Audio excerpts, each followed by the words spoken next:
Hi, welcome to SBR Sports Picks. I'm Peter Loshak. Today is Friday, October 28th. It's week 8 in the NFL, and this is the Into the Weekend with BetDSI show that we do every week. We're talking with Brent, the headlines manager at DSI Sportsbook. Brent, thanks so much for being back with us once again. NFL week 8. The Sharps last week went 2-2. They got one push on that under total you told us about. Overall, the Sharps, though, in our show, you've told us are 25-16. That's 61%. The Sharps doing very well in the NFL. I'm guessing that the Sharp action is doing better this year in the NFL than it even does on average, right? Yeah, I mean, generally speaking, the Sharps actually do quite well in the NFL, which I kind of thought was surprising. Just kind of in the mentality, you figured like the college numbers might be a bit weaker and the NFL numbers are stronger, but no, the Sharps generally speaking do quite well in the NFL. I mean, if you look year over year how the NFL has been, the Sharps have done quite well, and all these people hitting 60-61%. I'm thinking one of these days I'm going to be sitting by the phone, Peter. It's just not going to ring anymore. I'm going to send a message and going to say, no, Peter's on an island somewhere. Yeah, I know, I should be, but of course there's a lot more to making money in sports betting than just having a high winning percentage, as we all know.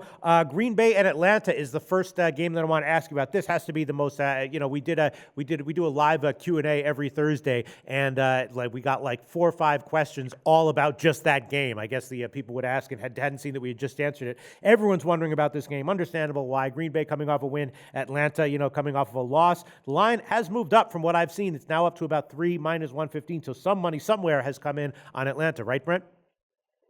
Yeah, I mean, even as of right now, it's easily the highest volume game so far of the week and highest bet game of the week. Always a contributing factor to that obviously is it is a marquee matchup in terms of people liking to get behind Green Bay. You're talking about Atlanta. I mean, they have lost 2 in a row, but they were 4-1 and they're still leading the division. So it's a game that you look on paper and it's like, wow, that should be a good game. The great spot for us is that I've got good two-way action both from the public and sharps. I have sharp action both ways on this game, so it's good for us. The sharp action I took on Atlanta was 3 minus 105, and the sharp action I took on Green Bay was +3 even money. So here we are sitting. I mean, anything between like 3 minus 15 or 3 flat right now would probably work. We are slightly heavier on Atlanta in terms of the number, simply because I've taken more bets on Atlanta. So it seems like maybe the public is behind them a little bit more than Green Bay. But I mean, Green Bay always gets public support, so there's I don't have any concern about that. But getting money on Green Bay, that's for sure. So I mean, the number is where it is simply because I got sharp action both ways, and it's that's a really good spot for us in terms of sitting on a number like 3 and not having to move off it. So 3 minus 05 was the sharp bets on Atlanta, 3 even money on Green Bay. We'll let the public play around with the rest. But I mean, again, that's 2 different sharps I have in right at this moment. Other sharps might come in, the day of the game. They might come in tomorrow. Who knows? But as of right now, I've got real good two-way action. My count, like I said, slightly favors Atlanta, but nothing big. My money's almost dead even, so it's a real good spot for us. Green Bay, Atlanta, you can figure that the public's going to be all over the total, and they certainly are. My wager count is almost like 5-1 in terms of the number of bets I've taken on the over. So it's quite a lot of bets on the over. No surprise though. Nothing sharp involved on the total though. All right, there's your answer, everyone. Everyone asking about this game, confused by it, and the Sharps conflicted and confused as well. Sharp action going both ways on Green Bay, Atlanta. And on this game, I want to ask you about very interesting movement we've seen New England and Green Bay. You might be proud of me for this, Brent. I jumped all over the Pats on the opening line at 5. I took that one big. Then at about on like Tuesday, I started to get really nervous and took it all back in the Bills at +6.5. So that's some nice handicapping and betting right there, Brent. And we've seen U-shaped action on this one. It went up to a 6.5, and then when it was at 6.5, I saw it drop all the way back down to 5, the original number. Now, right before this call, I saw it creep back up to 6. So what caused that? Not exactly sure, but there's clearly been a lot of back and forth movement on this one. What can you tell us about the Pats and the Bills, Brent? Oh, what I can tell you is that when Peter Loshak comes in and lays a 5 and takes a 6.5, he's telling you where the right number is. Yeah, that's right. That's right. That's some astute handicapping and betting right there, Brent. Yeah, and astute of me to pick that up. Yes. Yeah. No, I mean, all kidding aside. Sorry, Peter, no offense there, but yeah, I've got one-way action obviously from the public, which is no surprise. So the public action you can assume is going to be on New England.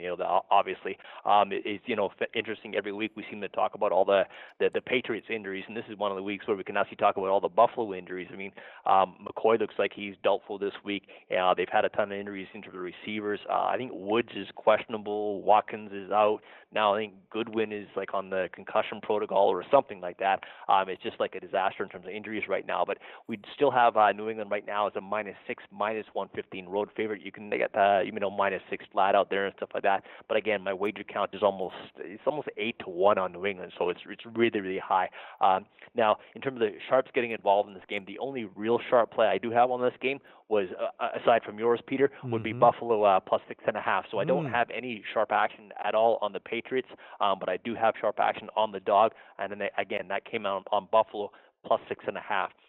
Total action, again, this is a case where Green Bay is involved, so you can expect to have over action. I've got almost a wager count of almost 4-1 favoring the over, so the lines pop back up to 47. Now, it took an initial drop down from 48, 47.5 because I took sharp action on the under in this one, Peter. Under 47.5 was sharp, and again, we had dropped all the way down to 46.5, and the public just continues to bet the over, so we're back up to 47 right now. But I do have two sharps sides on this game, both the side with Buffalo plus the 6.5 and the under 47.5, Peter. Wow. All right. That's a list guy who took the Bills at 6.5, right, Brent? Correct. Yeah. All right. No, I always have to like double. a list guy with a star. Wow, really? Wow. Okay.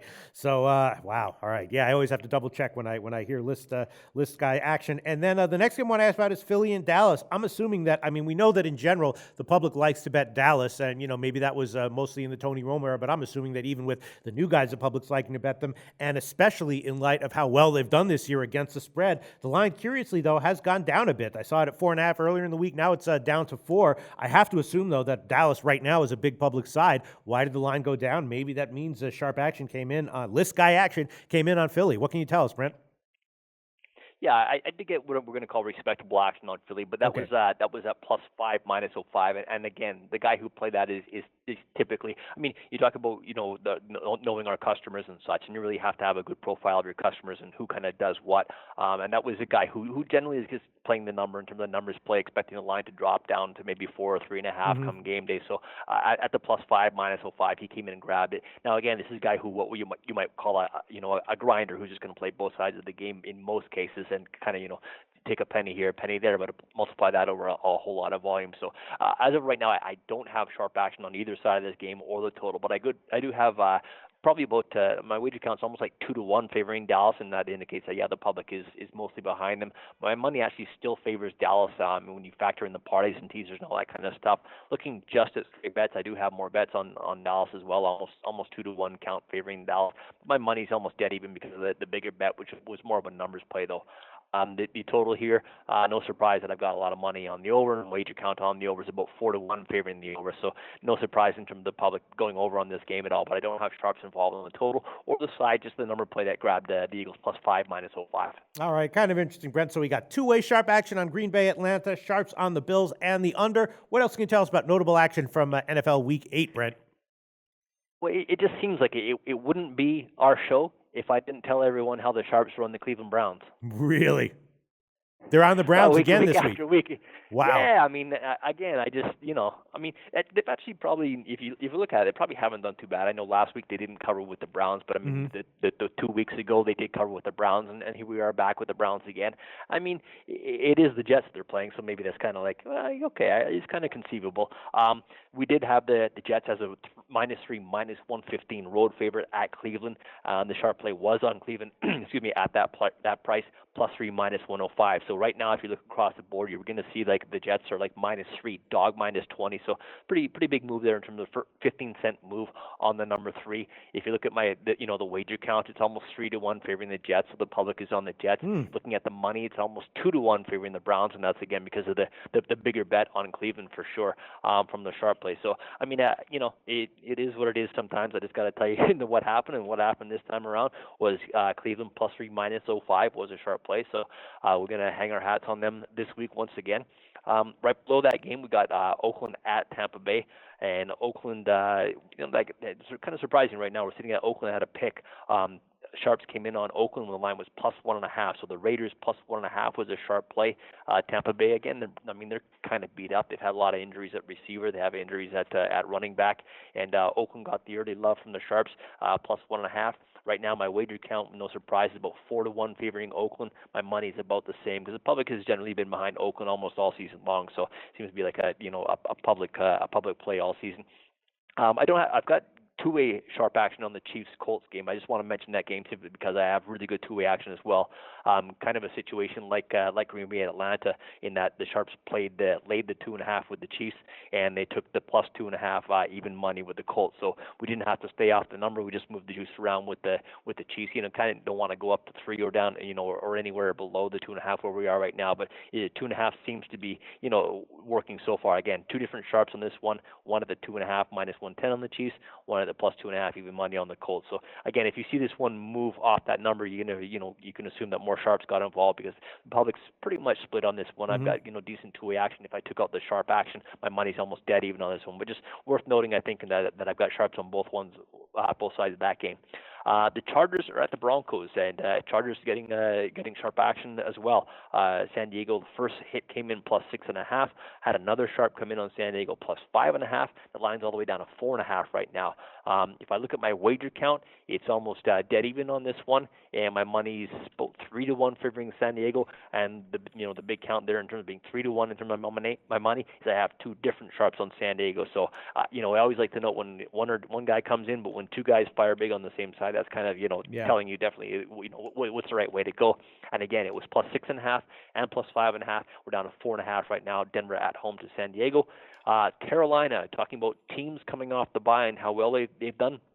We talked about that last week, and actually worth mentioning this week, we've got 6 teams on the bye, which seems to be crazy. I mean, I don't know what the NFL is thinking. Like last week they had 2 teams on the bye, and this week they have 6. It's like you figure they would, schedule that a little bit better, but hey, what do I know? Carolina coming off the bye at home to Arizona is kind of an interesting one because you're sitting here looking at Carolina at 1-5 and lines up to -3, -15 at home to Arizona. And if you want to wonder how that happened, it happened because the Sharps laid Carolina -2.5. So 2.5 on Carolina with Sharp.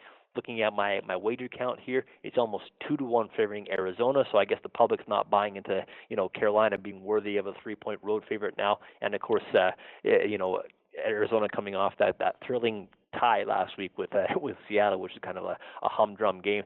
They probably were a little unfortunate to not win that game. But I've got public action on Arizona, sharp action on Carolina. Again, it was Carolina -2.5. We're up to 3, -115 right now. And another game, again, you can't make this stuff up, but the Sharps are on the Chicago Bears on the Monday night game. Wow. Right now we've got yeah, I know. I gotta say it. Minnesota 5-1 right now, coming in off a loss, and you're looking at Chicago, who's won 1 game all season long. So there you go. You got a 5-1 team visiting a 1-6 team on Monday Night Football. Minnesota is now 4.5 road favorite, and the Sharps came in on the Bears +6 -05. So they got the big move on the number and laid 05 in terms of juice. So no surprise here. I'm going to give you my wager count. 10-1 on Minnesota, Peter. Wow. So I got, this is like the epitome of a sharp public split here in terms of the just 10-1, just a massive count favoring the Vikings.